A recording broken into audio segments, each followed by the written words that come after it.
सरकार ने अपने को जोड़ करके कहा कि अगर मोदी जी 11 करोड़ लोगों को फ्री में रसोई गैस के कनेक्शन दे सकते हैं तो वर्ष में 2 बार होली और दीपावली के उत्सव को और उत्साहपूर्ण बनाने के लिए फ्री में रसोई गैस के सिलेंडर हम उपलब्ध करवाएंगे।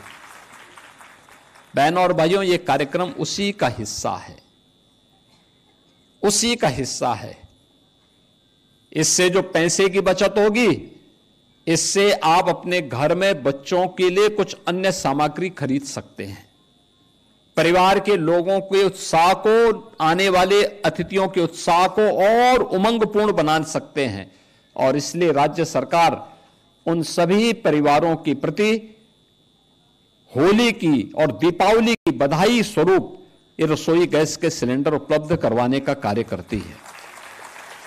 बहनों और भाइयों, जब अच्छी सरकार आती है तो ऐसे ही लोक मंगल की कामना के साथ सबके हित के बारे में सोचती है।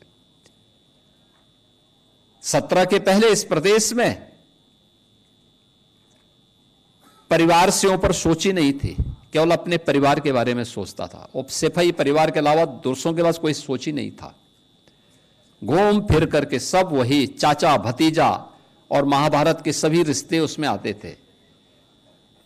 वो एक ही परिवार के सारे लोग उसमें लाभ लेते थे, लूट लेते थे, डकैती डाल देते थे। उत्साह के उमंग को दंगों की भेंट चढ़ा देते थे, गुंडागिर्दी के भेंट चढ़ा देते थे, अव्यवस्था फैलाते थे। किसी भी गरीब को योजना का लाभ नहीं मिल पाता था। नौजवानों की नौकरी में डकैती पड़ती थी। विकास के कार्यों के पैसे में छीना झपटी होती थी। गरीब को इसका लाभ नहीं मिल पाता था। परिणाम क्या होता था? प्रदेश पर्व और त्योहार भी नहीं मना पाता था। प्रदेश के अंदर गरीब तबाह होता था, नौजवान पलायन करता था। हर जिले में इनके द्वारा पाले गए गुंडे अराजकता फैलाते थे, माफियागिरी फैलाते थे। और उन माफिया के सामने, उन गुंडों के सामने, उन दंगाइयों के सामने इस समाजवादी पार्टी के नेता, इनके मंत्री और इनका मुख्यमंत्री नाक रगड़ करके उनको दंगों करने की छूट देती थी। डबल इंजन की सरकार आई और भारतीय जनता पार्टी की सरकार ने कहा कि नहीं, परिवारवाद से नहीं, पूरे प्रदेश को परिवार मान करके काम करना होगा। आज देख रहे होंगे कोई भेदभाव नहीं, किसी की जाति नहीं पूछी जाती, किसी का मत और मजहब नहीं पूछा जाता। तो प्रधानमंत्री जी का मंत्र था सबका साथ और सबका विकास। योजना का लाभ सबको मिल रहा है, भेदभाव किसी के साथ नहीं, सुरक्षा सबको प्राप्त हो रही है। और सरकार की तो पहले से ही घोषणा है कि अगर बेटी की सुरक्षा के साथ खिलवाड़ किया तो तय मानिए कि अगले चौराहे पर यमराज टिकट काटने के लिए खड़ा होगा, छोड़ेगा नहीं। अगर किसी को यमराज से टिकट कटवाना हो तो किसी राह चलती हुई बेटी के साथ छेड़खानी करके दिखा ले। और यह केवल प्रदेश कर सकता, उत्तर प्रदेश सरकार कर सकती है। और ये हमारी वचनबद्धता भी है कि हर बेटी को सुरक्षा देंगे, हर राहगीर को सुरक्षा देंगे, हर व्यापारी को सुरक्षा देंगे, हर नौजवान के हाथ को काम देंगे, हर गरीब को उसका हक देंगे, हर वंचित के साथ सरकार खड़ी होगी, हर दलित के साथ सरकार खड़ी होगी, उसके साथ कोई अन्याय नहीं होने देंगे। और उत्साह और उमंग के त्योहार में किसी ने रंग में भंग डालने का काम किया, किसी ने व्यवधान डालने का काम किया, तो जेल की सलाखें उसका इंतजार कर रही होंगी। और कोई भी होगा उसको अंदर ठूंसने में बहुत देर नहीं लगेगी। और इसीलिए बहनों भाइयों, पर्व और त्योहार शांतिपूर्ण तरीके से, उत्साहपूर्ण तरीके से, सौहार्दपूर्ण तरीके से एक दूसरे को बधाई देते हुए हमें मनाने चाहिए। और मुझे प्रसन्नता है कि गत 8-8.5 वर्ष के अंदर जो भी पर्व और त्योहार उत्तर प्रदेश में आयोजित हुए, सारे के सारे समुदाय के, होली हो, दीपावली हो, विजयादशमी हो, जन्माष्टमी हो, रामनवमी हो, रक्षाबंधन हो, ईद हो, क्रिसमस हो, गुरु पर्व हो, सारे पर्व और त्योहार शांतिपूर्ण तरीके से, उत्साहपूर्ण तरीके से, उमंगपूर्ण तरीके से आयोजित होते हैं। हर एक व्यक्ति अपने अपने पर्व त्योहारों को मनाए, अपनी आस्था का सम्मान करे। ये पर्व और त्योहार सड़कों पर प्रदर्शन की वस्तु नहीं है। ये सामूहिक रूप से अपनी अभिव्यक्ति को समाज के सामने प्रस्तुत करने का एक माध्यम होता है। लोग एक दूसरे से गले मिलें, सामूहिक रूप से विकास की प्रक्रिया का हिस्सा बने, अपने परिवार की खुशी को अपने समाज के साथ, समाज की खुशी के साथ प्रदेश के साथ, प्रदेश की खुशी को देश के साथ आपस में शेयर करते हुए हम आगे बढ़े। यही पर्व और त्योहार के पीछे का उद्देश्य होता है।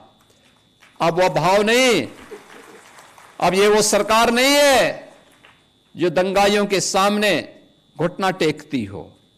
ये सरकार तो जो जिस भाषा में समझेगा उस भाषा में समझाना भी जानती है और अच्छी तरीके से जानती है। और इसीलिए आज मैं प्रदेशवासियों से कहूंगा, दीपावली आ रही है। दीपावली के अवसर पर लोग, हर परिवार, भारतीय परिवार कुछ ना कुछ खरीदता है। एक इस अवसर पर जो भी खरीदे वह स्वदेशी खरीदे। स्वदेशी, हमारा कारीगर, हमारा हस्तशिल्पी, हमारा स्थानीय उद्यम जो कुछ भी बनाया होगा उसको खरीद करके अपने घर में लेके जाइए। हमारे घर में दिया जलेगा दीपावली का तो हमारे ही कुम्हार के द्वारा बनाया गया दिया होना चाहिए। हमारे घर में दीपावली के अवसर पर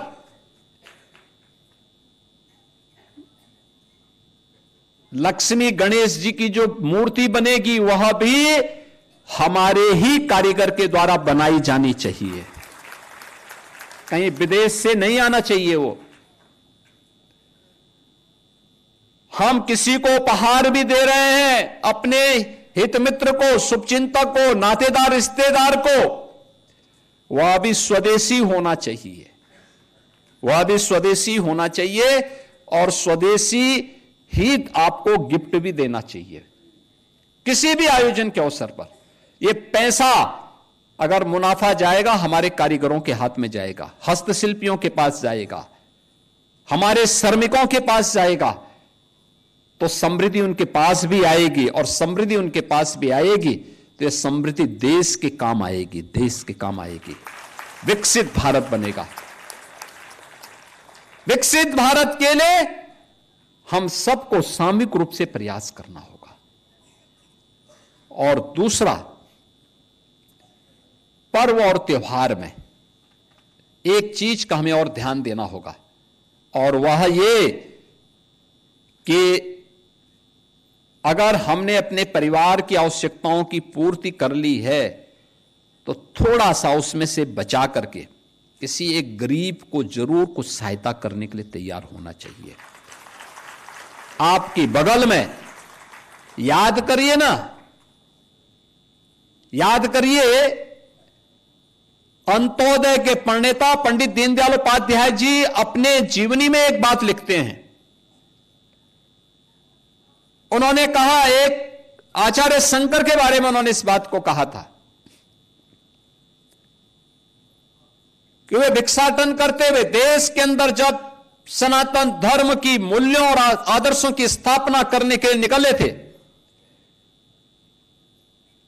तो पूरे देश के अंदर भ्रमण कर रहे थे। और उस समय वे एक बड़े घर के सामने गए। सन्यासी के लिए आवश्यक होता है कि वह दिन में एक बार भिक्षा लेगा, लेकिन किसी एक घर से। तो स्वाभाविक रूप से देख करके गए बड़े घर के पास भिक्षा लेने के लिए। उन्होंने भिक्षाम देही का अपने मुंह से उच्चारण निकाला। एक सन्यासी को सामने देख करके घर की महिला भिक्षा लेकर के निकली, लेकिन इससे पहले कि भिक्षा उनके पास जाती, उनकी झोली में जाती, उन्होंने देखा कि इस बंगले के ठीक सामने एक गरीब करहा रहा है। तो उन्होंने अपनी झोली को बंद कर दिया, भिक्षा नीचे गिर गई। परिवार के मुखिया ने कहा, ये सब आप क्या कर दिए? उसने कहा, नहीं, मैं आपके यहां का भिक्षा नहीं ले सकता। कहा, क्यों? कहा कि मैं भागीदार बन जाऊं, मैं आपके पाप में भागीदार बन जाऊंगा। कहा, कैसे? कहा कि ये भिक्षा आप मुझे देना चाहते हैं, आप ये दिखावा करना चाहते हैं। इस सामने आपके घर के सामने एक व्यक्ति भूखों मर रहा है, आप पहले उसको खिलाइए। जब वो व्यक्ति सुख और शांति से अपना जीवन यापन करना शुरू कर देगा तो आपकी भिक्षा लेने के लिए मुझ जैसा सन्यासी भी आ जाएगा। मैं भूखा रह सकता हूं, लेकिन मैं किसी भी ऐसे घर से भिक्षा नहीं लूंगा जिस घर में किसी गरीब के प्रति संवेदना न हो। और याद रखना इस बात को कि ईश्वर किस रूप में है कोई नहीं कह सकता। और हम लोगों को एक गरीब के मन में भी, उनके अंतःकरण में भी उसी ईश्वर का वास मान करके देखना चाहिए जो एक सामान्य नागरिक जिसको मंदिर के ऊपर देखता है। इसलिए उन सब गरीबों के साथ हम भी शेयर करें। जो कुछ भी हमारे पास है, थोड़ी बहुत सहायता किसी गरीब की भी हम कर पाएंगे तो हमें जरूर करना चाहिए। और पर्व का उत्साह और आनंददायक हो जाएगा, और भी आनंददायक हो जाएगा। और मेरी आप सबसे अपील होगी, पूरे प्रदेशवासियों से अपील होगी कि पर्व और त्योहार के समय किसी एक गरीब की सहायता जरूर अतिरिक्त करिए। आप अपने नातेदार रिश्तेदारों की सहायता तो करते ही होंगे, लेकिन एक गरीब को भी जरूर कोई ना कोई सहायता इस पर्व और त्योहार के समय देंगे। उन बच्चों को जरूर देंगे जिनको कोई पूछने वाला नहीं है, तो उत्साह और उमंग और आनंददायक हो जाएगा। मैं एक बार फिर से पूरे प्रदेश को दीपावली की हृदय से बधाई देता हूं। आज जिन लाभार्थियों को यह वितरित हो रहा है, वे अब जाकर के उनके खाते में वे सच सीधे जाएं, अपना सिलेंडर वहां पे लेने की व्यवस्था शुरू कर लें, या अगले 2 महीने तक ये सुविधा आपको प्राप्त होती रहेगी। कभी भी जाकर के लेकर के अपना सिलेंडर ले सकते हैं वहां से, ये आप कर सकते हैं। आपके आज के इस अवसर पर मैं एक बार फिर से 1,86,00,000 उन सभी उज्ज्वला योजना के लाभार्थियों को इस अवसर पर बधाई देता हूं। दीपावली की मंगलमय शुभकामनाएं पूरे प्रदेशवासियों को देते हुए वाणी को विराम देता हूं। धन्यवाद। जय हिंद। बहुत बहुत धन्यवाद माननीय मुख्यमंत्री महोदय। और अब एक समूह चित्र लाभार्थियों के साथ माननीय मुख्यमंत्री जी अपने आसन की ओर बढ़ रहे हैं, आप लाभार्थियों के बीच में। और वयम राष्ट्रे जागृयाम पुरोहिता, राष्ट्र को जागृत रखने वाले हम पुरोहित की भूमिका में हैं। माननीय मुख्यमंत्री महोदय ने एक अपने सेवा के संकल्प को भी व्यक्त किया। माननीय प्रधानमंत्री महोदय द्वारा जिस उज्ज्वला योजना का शुभारंभ किया, उसके लाभार्थियों को चेक भी वितरित किए। और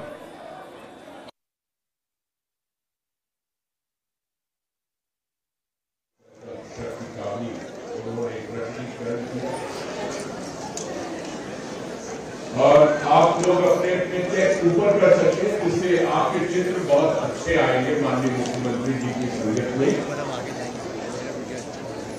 तुलसी संगत साधु एक घड़ी आधी घड़ी आधी में पुण्या, तुलसी संगत साधु की माननीय मुख्यमंत्री जी प्रस्थान कर रहे हैं। आप सभी लोगों से स्थान पर निवेदन